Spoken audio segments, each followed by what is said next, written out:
చెప్తున్నారు ఈ మాటలు? యేసయ్య మాట్లాడదామన్నారు. ఎవరు చెప్తున్నారు ఈ మాటలు? యేసుక్రీస్తు ప్రభు వారు చెప్తున్నారు.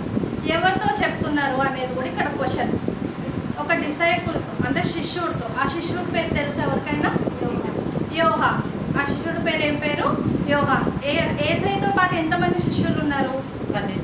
ఎంతమంది? అందరూ మాట్లాడతాం 12 మెంబర్స్ అంటే 12 మంది శిష్యులలో ఒక శిష్యుడితో ఏమని చెప్తున్నారంటే యేసుక్రీస్తు ప్రభు వారు, అమ్మ ఇదిగో నీ కుమారుడు అని. అక్కడ మరియమ్మ ఉన్నారు, ఇక్కడ శిష్యులలో కొంతమంది 2-3 ఉంటారు.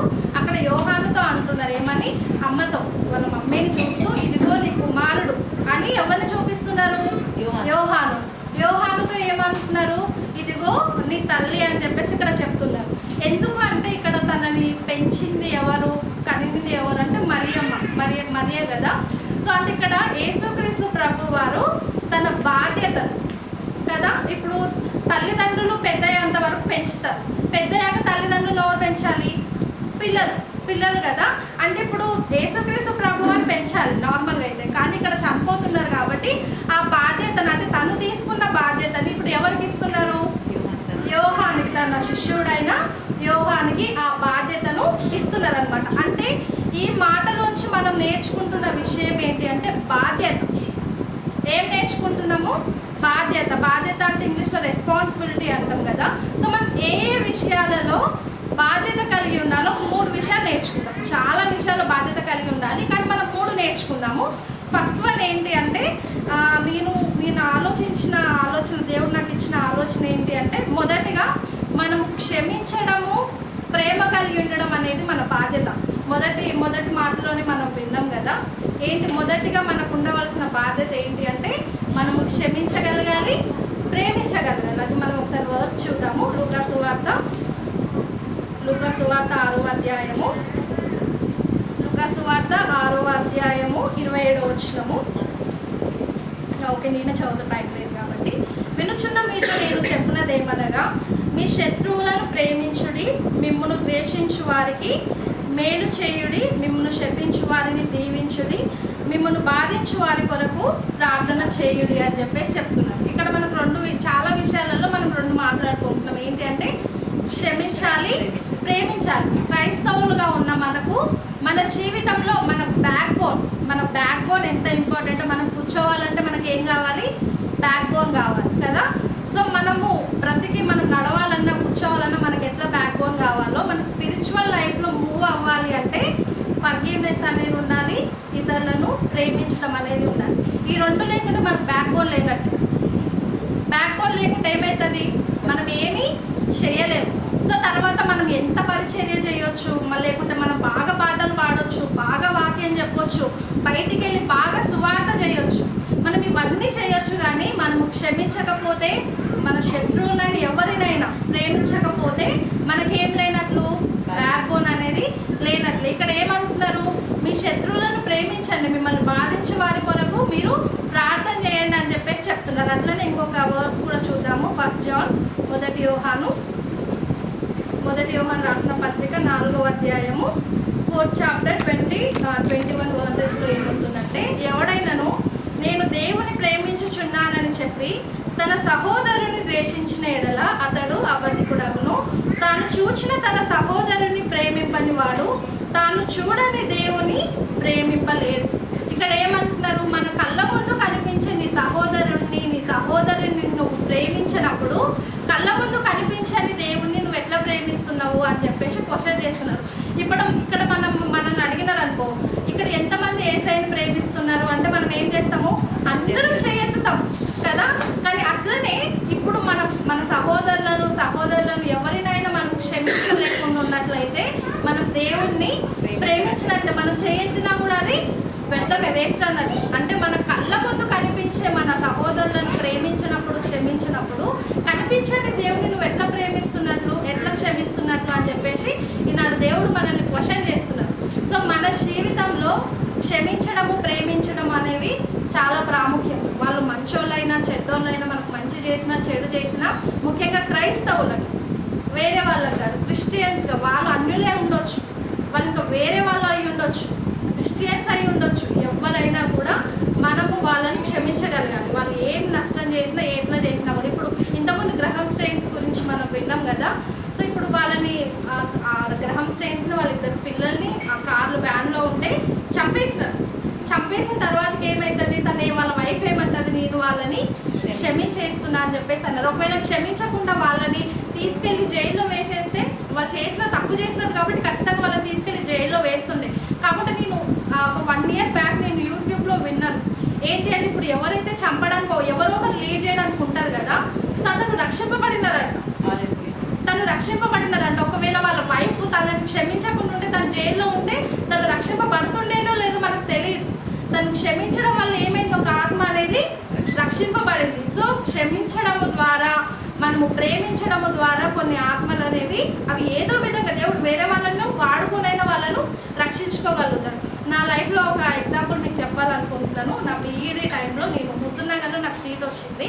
మేము అక్కడ రూమ్లో ఉండాల్సి వచ్చింది. నా హాస్టల్లో అన్ని ఫెసిలిటీస్ లేకపోవడం వల్ల ఆ రూమ్లోకి వెళ్ళాల్సి వచ్చిన పరిస్థితి వచ్చినప్పుడు మాకు ఫ్రెండ్ తను కూడా రూమ్లో ఉందామని వచ్చింది.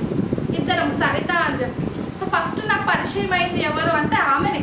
సో మేమిద్దరము కొన్ని డేస్ కలిసి ఉన్నాక వేరే ఫ్రెండ్స్ కూడా యాడ్ అయినారు. అప్పుడు ఏమైందంటే కొన్ని డేస్ తర్వాతకి మా ఇద్దరికి చిన్న చిన్న క్లాషెస్ రావడము, మిస్అండర్స్టాండింగ్స్ అనేవి కొన్ని జరిగినప్పుడు నీ మనసులో అనుకునేది, దేవా తను ఒక అన్యురాలు, నేను అదే మనస్తత్వం కలిగి ఉంటే నీ బిడ్డగా నేను ఉన్నట్లు కాదు అని చెప్పేసి చాలాసార్లు తనతో కమ్యూనికేట్ అవ్వడానికి నేను ఎన్నోసార్లు ట్రై చేసినా కూడా తను నన్ను దూరంగానే పెడుతూ ఉండేది. సరేలే అని చెప్పేసి మేము అట్లా 1 year అయిపోయింది. కరోనా టైం వచ్చినప్పుడు అందరిని ఎక్కడి వాళ్ళని అక్కడికి ఇంటికి పంపించినాం.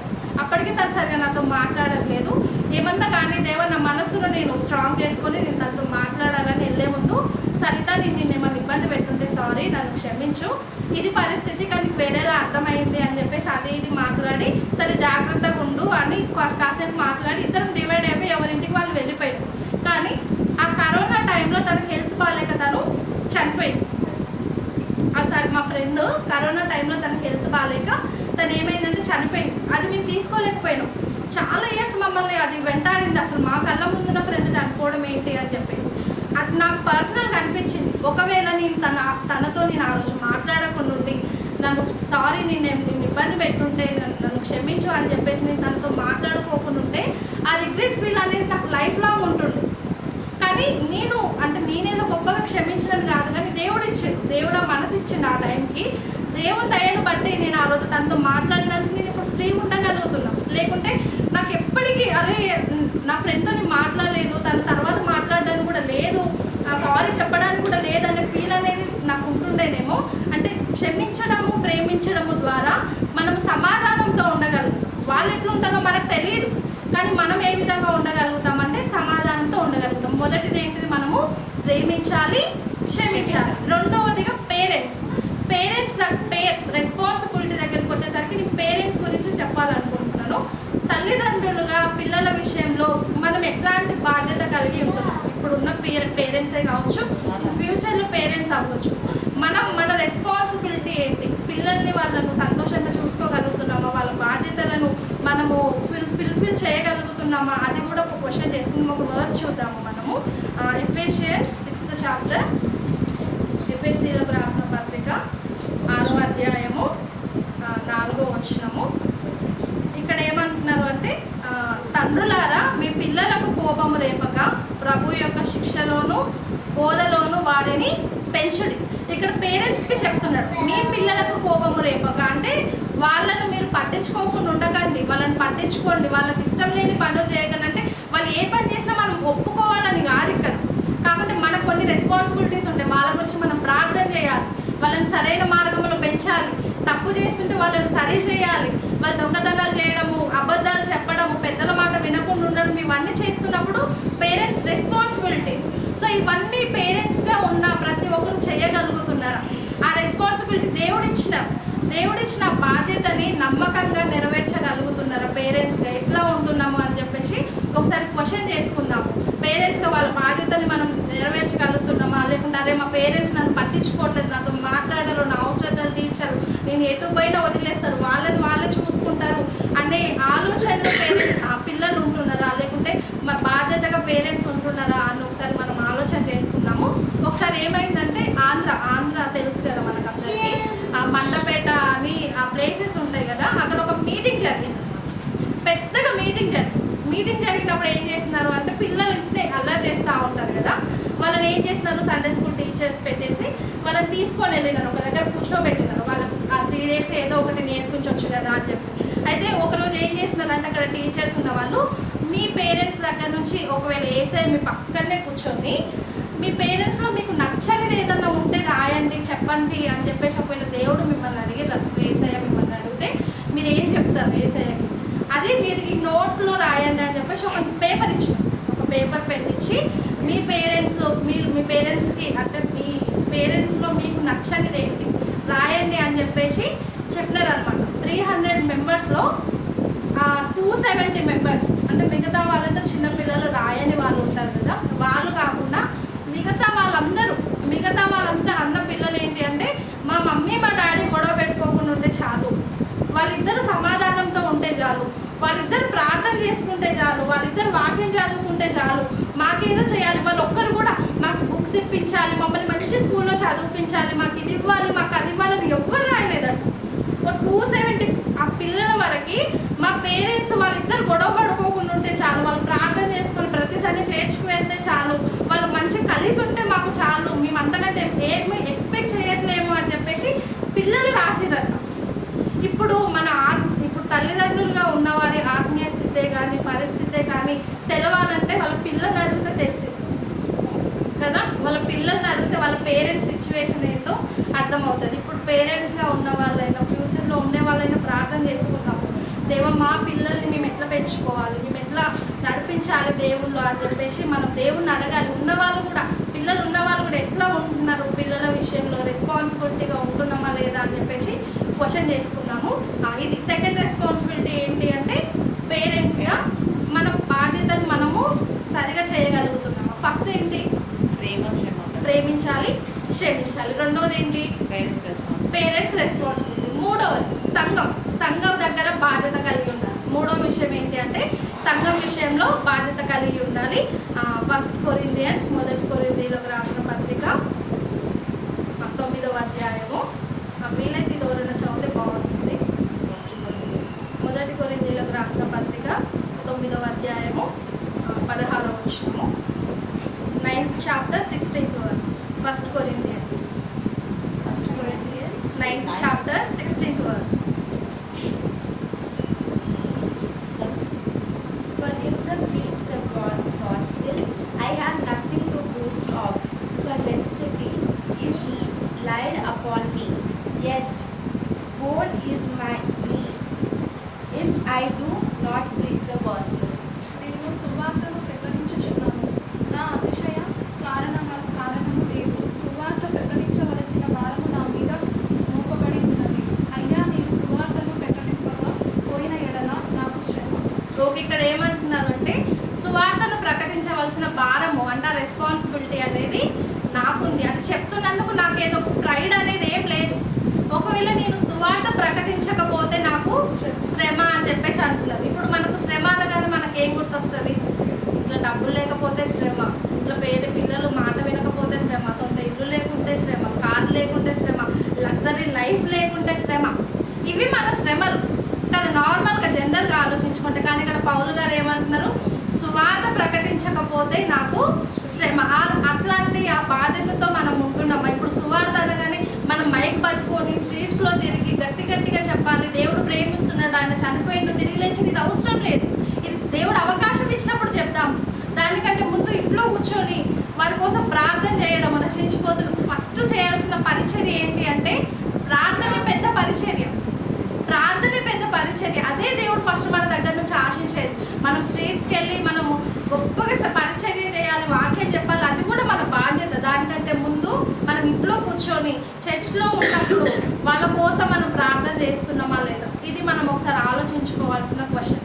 మన మూడవ బాధ్యత ఏంటి అంటే పరిచర్య విషయంలో బాధ్యత కలిగి ఉంటున్నామా? ఇప్పుడు నాకు పరిచర్య లేదే, ఇప్పుడు పెద్ద చర్చ్ లేదే, కూర్చోడానికి చేయలేడానికి కొంతమందే ఉన్నారు, ఏం పని చేస్తాము అని చెప్పేసి అనుకుంటాం. నాకు మైక్ లేదే, నేను ఏడపోయి చెప్పాలి, ఎవరికి చెప్పాలని క్వశ్చన్స్ వస్తూ ఉంటాయి. కానీ ఫస్ట్ మనం చేసే పరిచర్య ఏంటి అంటే ప్రార్థనే గొప్ప పరిచర్య. వేరే వాళ్ళ ద్వారా సువార్తని అందించవచ్చు దేవుడు, కానీ మనం చేయాల్సింది ఏంటి అంటే ఫస్ట్ మన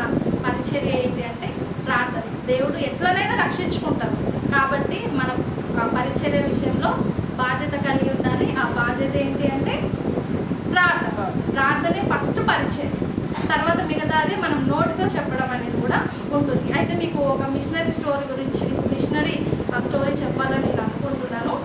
ఉండ్రుఫ్ అనే ఒక అతను ఉన్నాడనమాట. తను రష్యాలో ఉన్నప్పుడు దేవుడు తనకి ఆ భారాన్ని పెట్టినాడు. ఆ భారం పెట్టినప్పుడు తనకి ఇండియాకి వచ్చి సేవ చేయాలి అనే భారాన్ని దేవుడు తనలో పెట్టినప్పుడు తన వైఫ్ ఎక్కడి నుంచి, రష్యా నుంచి నడుచుకుంటూ ఇక్కడికి వచ్చినారు.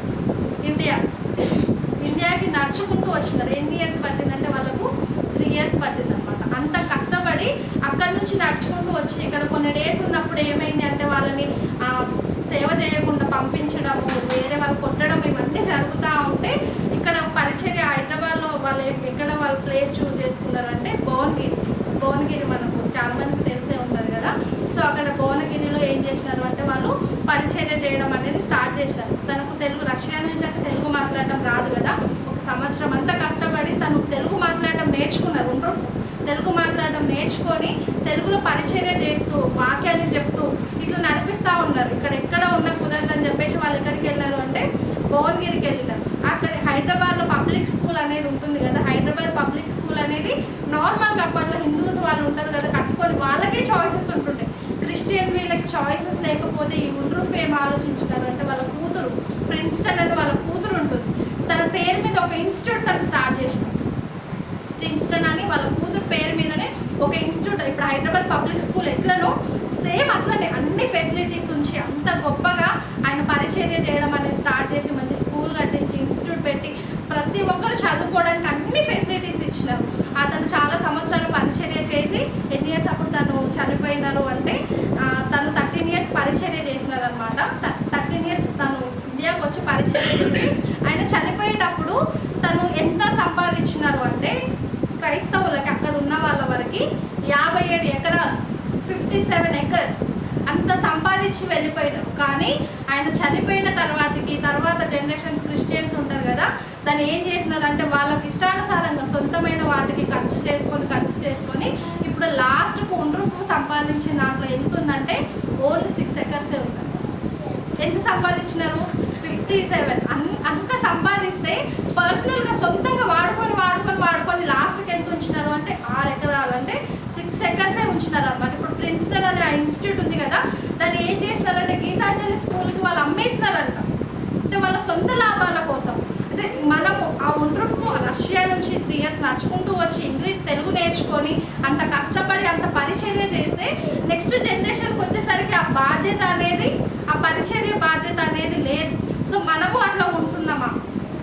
అలాంటి బాధ్యతతో ఉంటున్నామా? లేకుంటే వాళ్ళు ఉండ్రూఫ్ తర్వాత వాళ్ళు ఎట్లా అమ్మేసినారో మనము అట్లా అంటే వాళ్ళ డబ్బుల విషయంలో అట్లా వెళ్ళిపోయినా కూడా మనం అట్లాంటి బాధ్యత లేకుండా ఉంటున్నాము? ఒకసారి మనము క్వశ్చన్ చేసుకుందాం. ఇట్లా ఉంటున్నట్లయితే దేవుడిని అడుగుదాం, దేవా నేను బాధ్యత కలిగి ఉండాలి. ఏ విషయంలో?